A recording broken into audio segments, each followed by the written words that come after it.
Most people think plumbing is just about making sure things do not leak. But the truth is, one wrong move under your sink or behind a wall can turn a simple weekend project into a $5,000 nightmare. After 3 decades of fixing pipes and helping homeowners just like you, I have seen the same costly mistakes come up over and over again. Today, I am walking you through 15 plumbing mistakes that will cost you thousands, plus 3 hacks the pros use every day. Stick around for number 12 because it is the silent disaster most people ignore. And the bonus tip at the end could save you more money than anything else in this video. The first plumbing mistake that catches people off guard is over-tightening connections and fittings. I know it feels natural to crank down on a fitting as hard as you can. Your brain tells you tighter means no leaks.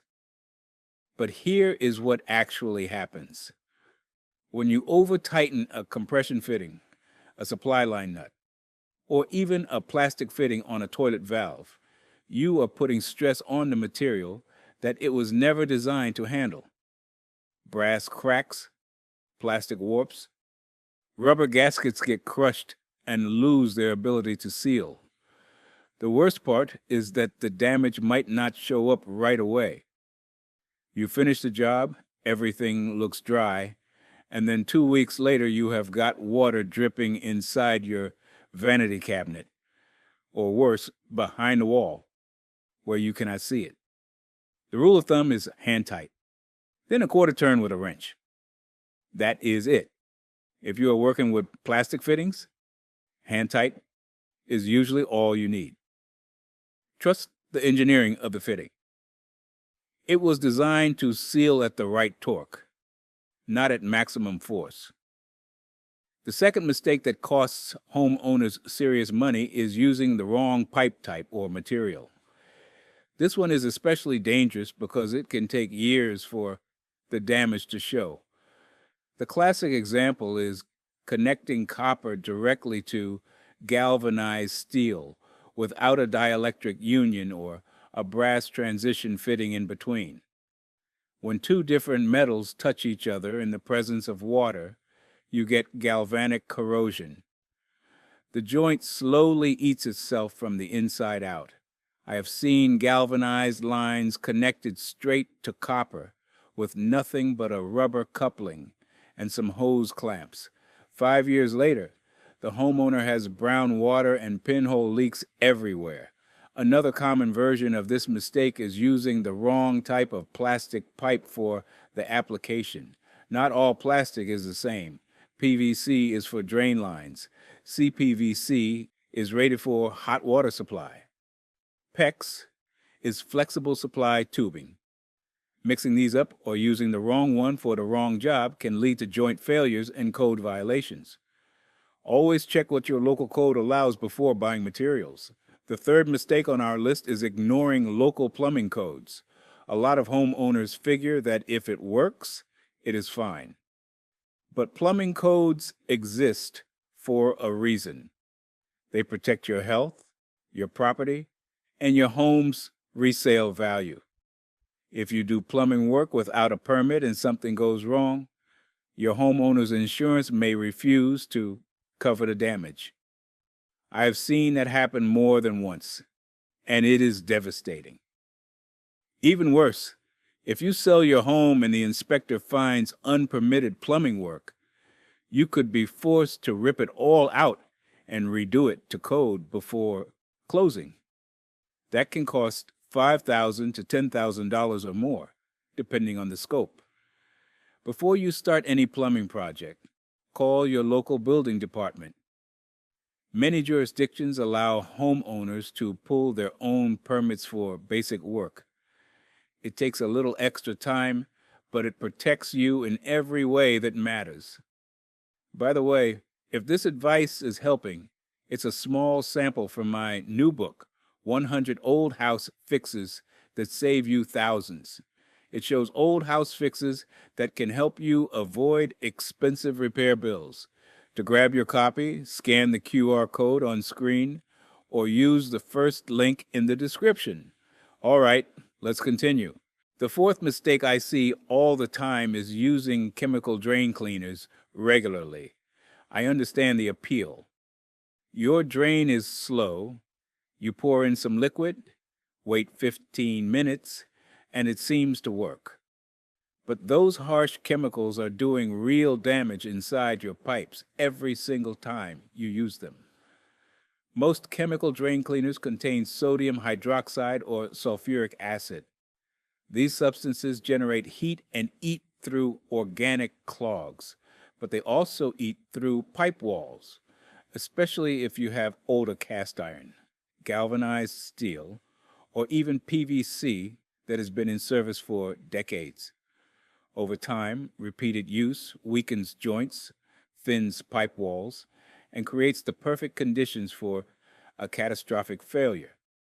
Instead of chemicals, invest in a good hand crank drain snake.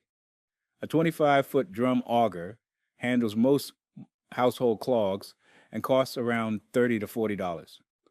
For bathroom sinks, a simple plastic drain cleaning tool that hooks hair works wonders and costs less than $5. Your pipes will thank you. The fifth plumbing mistake is not turning off the water before starting repairs. This one sounds so basic that you might think nobody actually forgets. But I promise you, after 30 years in this trade, I have seen it happen more times than I can count.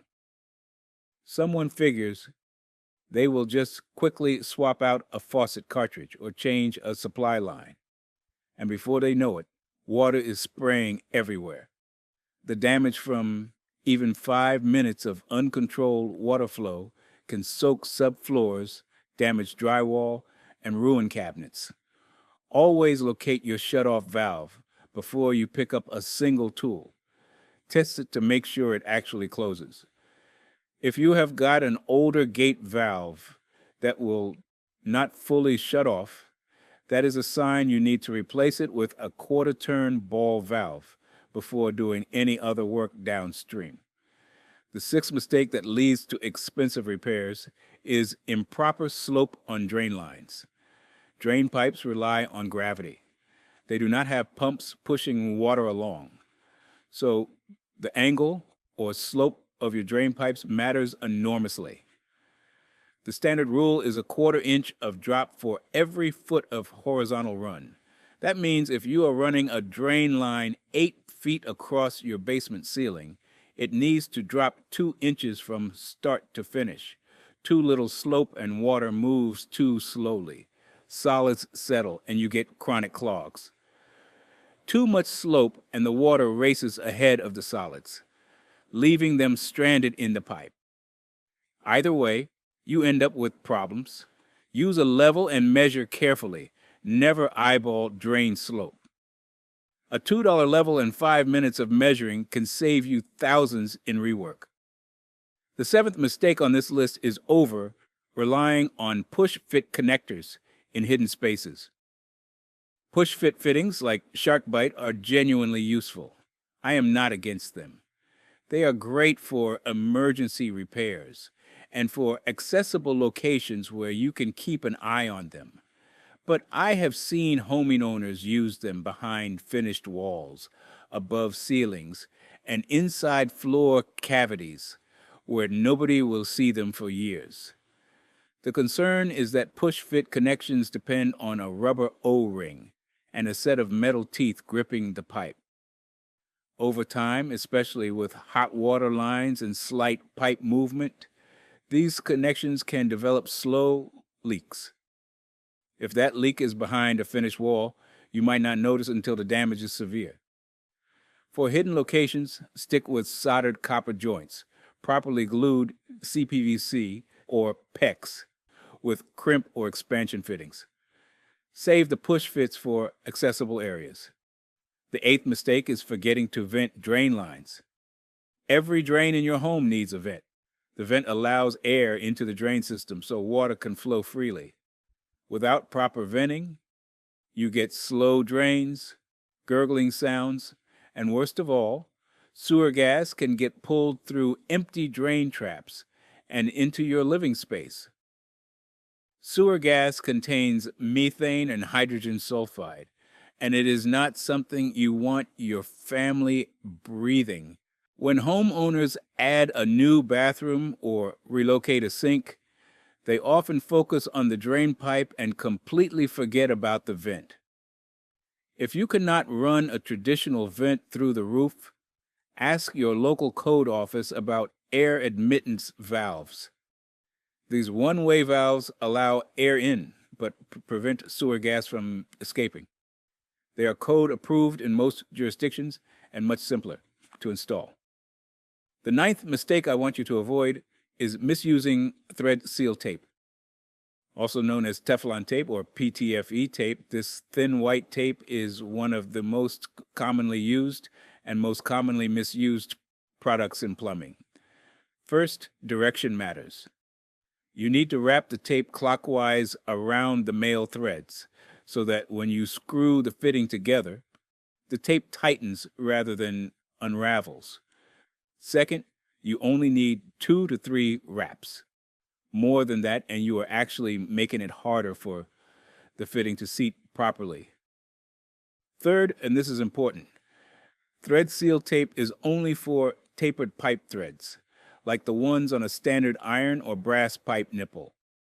It should not be used on compression fittings, flare fittings, or any connection that uses a rubber gasket or O-ring. Using tape where it does not belong can actually prevent a proper seal and cause leaks. The 10th mistake is leaving old shutoff valves in place. Those old multi-turn gate valves under your sinks and behind your toilets might look fine, but if they have not been turned in 10 or 15 years, there's a very good chance they are frozen in place. And even if you can turn them, the internal gate mechanism may not fully close anymore. This means when you actually need to shut off the water in an emergency, you cannot. I strongly recommend replacing old gate valves with quarter-turn ball valves. They are reliable, they shut off completely with a simple 90-degree turn, and they are relatively easy to install. Do it on a calm weekend, not during a plumbing emergency when water is pouring onto your floor.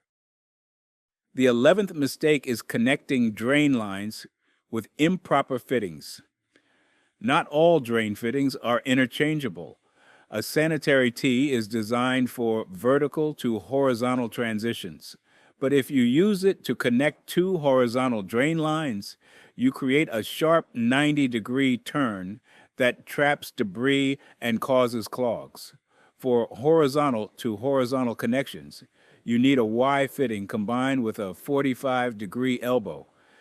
This creates a smooth, sweeping path for waste and water. Getting this wrong is one of the most common reasons a drain line clogs repeatedly even after snaking. If you keep clearing the same drain over and over, take a look at the fittings. The wrong fitting in the wrong spot will give you problems forever.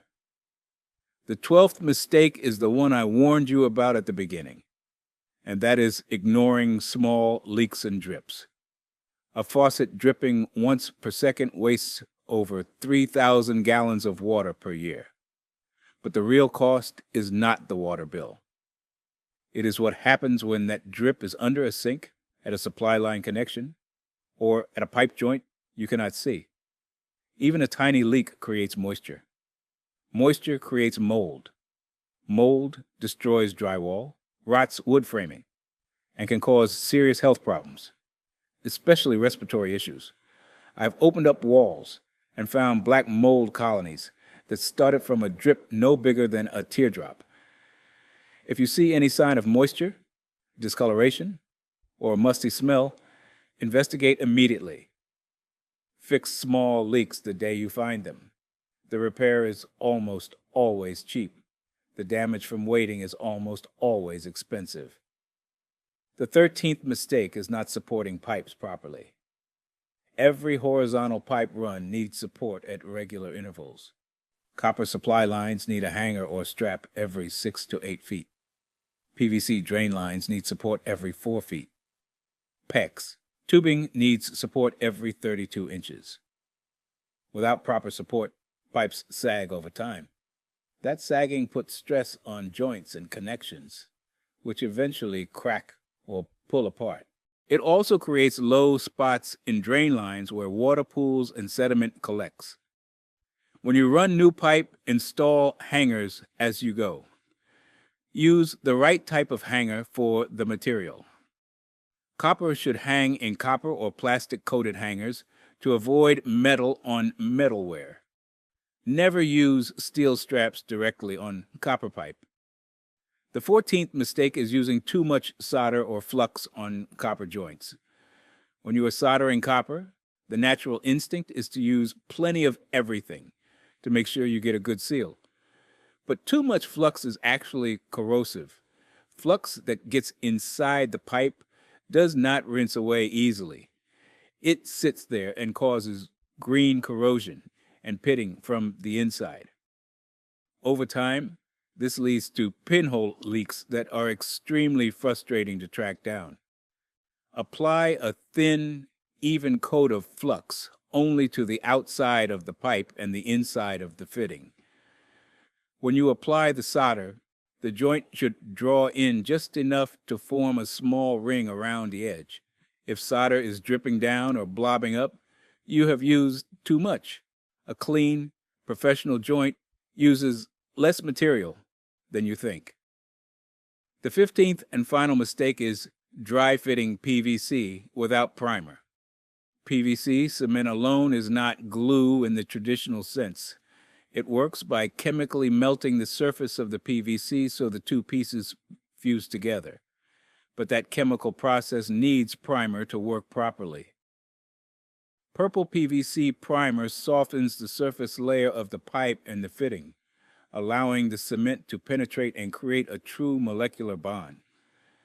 Without primer, the cement sits on top of a hard, smooth surface and never fully bonds. The joint might hold for a while, but under pressure or over time, it will fail. I have pulled apart unprimed PVC joints with my bare hands. That is not a connection you want inside your wall or under your slab. Always use primer. Let it dry for about 10 seconds, then apply cement and push the fitting together with a quarter turn. Now let me share 3 hacks that professional plumbers use all the time. And the first one is the bread trick for soldering near water. If you have ever tried to solder a copper joint and there is just a tiny trickle of residual water left in the line, you know the frustration. Even a few drops of water will keep the pipe too cool to accept solder, and you will never get a good joint. Here is what the pros do. Take a small piece of plain white bread, no crust, and stuff it into the pipe about 2 inches upstream of where you are working.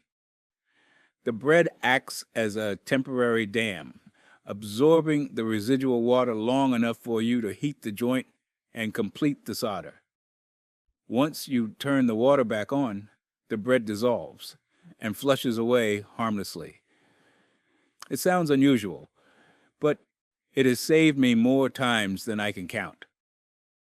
The second hack is the wet rag trick to protect nearby joints. When you are soldering a fitting that sits close to another existing joint, the heat from your torch can travel down the pipe and melt the solder on the adjacent connection, causing it to leak. The fix is simple. Wrap a soaking wet rag around the nearby joint before you start your torch. The wet rag absorbs the heat and keeps the adjacent fitting cool enough that the existing solder stays solid. Just re-wet the rag if it starts to dry out during a long session. This trick costs nothing and prevents the maddening problem of fixing one joint while accidentally ruining the one right next to it. The third hack is using a mirror and a flashlight for hidden leak detection. Not every leak announces itself with a puddle on the floor. Many leaks happen slowly behind walls, under cabinets, or in crawl spaces where you would never think to look. Grab a small inspection mirror and a bright flashlight. Angle the mirror behind toilets, under sink basins, along basement pipe runs, and anywhere you cannot get a direct line of sight. You are looking for green or white mineral deposits on copper, rust stains on steel, water trails, or dark discoloration on wood. Doing a quick visual inspection every few months takes 5 minutes and can catch a small problem before it becomes a catastrophe. Early detection is the cheapest repair in all of plumbing. And now for the bonus tip that professional plumbers swear by. Before you start any plumbing project, take your phone and photograph everything. Take pictures of the connections before you disconnect them. Take pictures of the pipe layout, the valve positions, the fitting orientations, and especially any labels or markings on existing materials.